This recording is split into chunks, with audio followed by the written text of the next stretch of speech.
बिस्मिल्लाहिर्रहमानिर्रहीम। आज हमारा टॉपिक है similarities between animal and plant cell. Animal and plant cell में सिमिलरिटीज का क्या मतलब है? इसका मतलब यह है कि कौन कौन सी चीजें ऐसे हैं जो प्लांट और एनिमल सेल दोनों में सेम है। आज हम ये पढ़ेंगे। तो मैंने लिखा है many part of a cell. कुछ पार्ट्स सेल्स के ऐसे हैं जो प्लांट और एनिमल में एक जैसे हैं, जैसा कि सेल मेम्ब्रेन। सेल मेम्ब्रेन ये सेल का एक पार्ट है जो एनिमल और प्लांट सेल दोनों में एक जैसा है। इसके अलावा न्यूक्लियस, न्यूक्लियस भी प्लांट और एनिमल दोनों में एक जैसा है। अगर हम साइटोप्लाज्म की बात करें, यह भी सेल का एक पार्ट है जो एनिमल और प्लांट दोनों में एक जैसा है। अब हम पहले नंबर पर सेल मेम्ब्रेन को पढ़ेंगे कि सेल मेम्ब्रेन क्या चीज है, यह सेल में कहां पाया जाता है और ये इसका काम क्या है। अब हम पढ़ेंगे सेल मेम्ब्रेन के बारे में। सेल मेम्ब्रेन क्या है? यह एक प्रोटेक्टिव लेयर है। प्रोटेक्टिव लेयर का क्या मतलब है? प्रोटेक्टिव लेयर का यह मतलब है कि यह सेल को प्रोटेक्ट करता है। मतलब अगर जर्म आ जाते हैं, सेल पर अटैक करते हैं, सेल के ऊपर जब अटैक करता है, इससे पहले से सेल मेम्ब्रेन मौजूद होता है। तो सेल मेम्ब्रेन इसके पीछे जो मौजूद होता है, नीचे सेल मेम्ब्रेन के जो नीचे मौजूद होता है वो सेल होता है।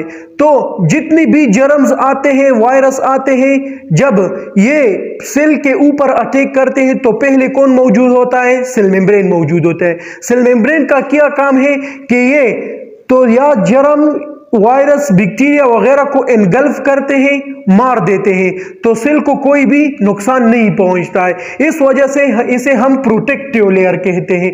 मतलब ये एक हिफाजती लेयर है जो सेल की हिफाजत करता है। इसका काम क्या है? इसका काम पहले नंबर पर काम इसका यह है कि जितनी भी सेल के पार्ट्स है उसको टुगेदर रखते हैं। टुगेदर का मतलब ये कि इसको एक साथ में रखते हैं। मतलब ना तो कोई चीज सेल से बाहर निकलता है, ना इसके अंदर आ जाता है। इसके अलावा इट एक्ट लाइक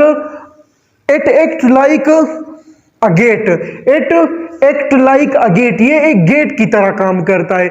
इसका मतलब क्या है कि ये एक गेट की तरह काम करता है?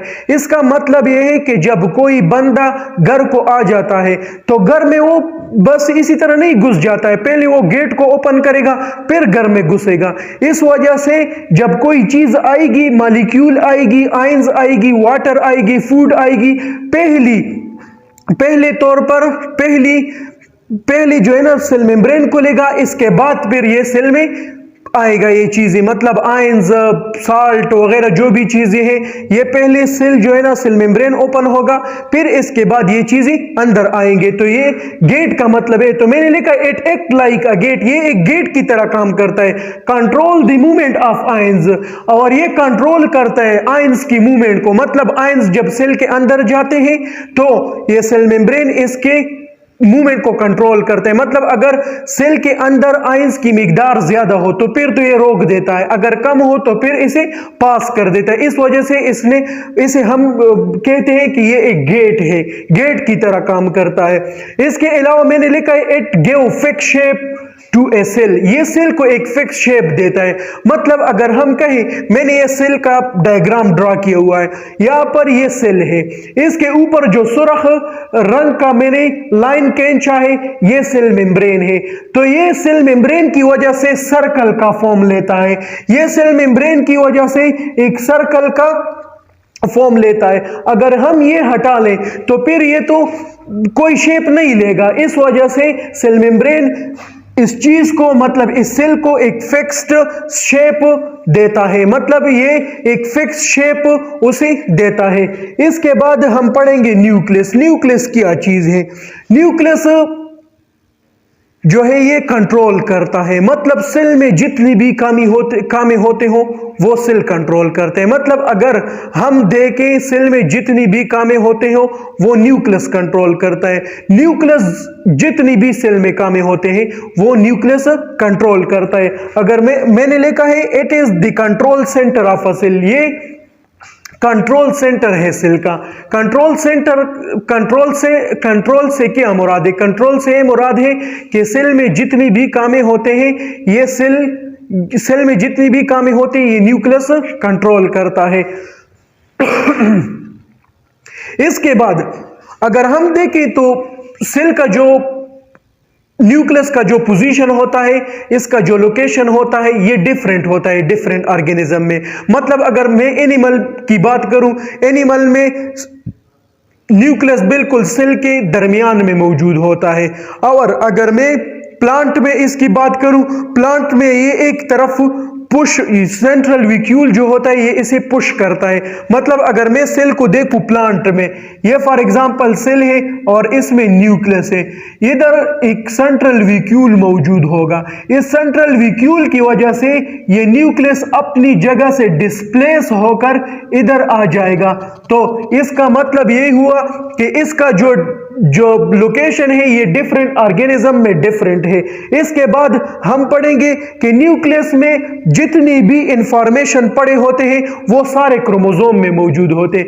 न्यूक्लियस में एक थ्रेड लाइक स्ट्रक्चर मौजूद होते हैं, इसे हम क्रोमोसोम कहते हैं। ये सेल के जितनी भी इंफॉर्मेशन होते हैं ये तो पहले न्यूक्लियस में मौजूद होते हैं, फिर न्यूक्लियस में ये सब इंफॉर्मेशन क्रोमोसोम में मौजूद होते हैं।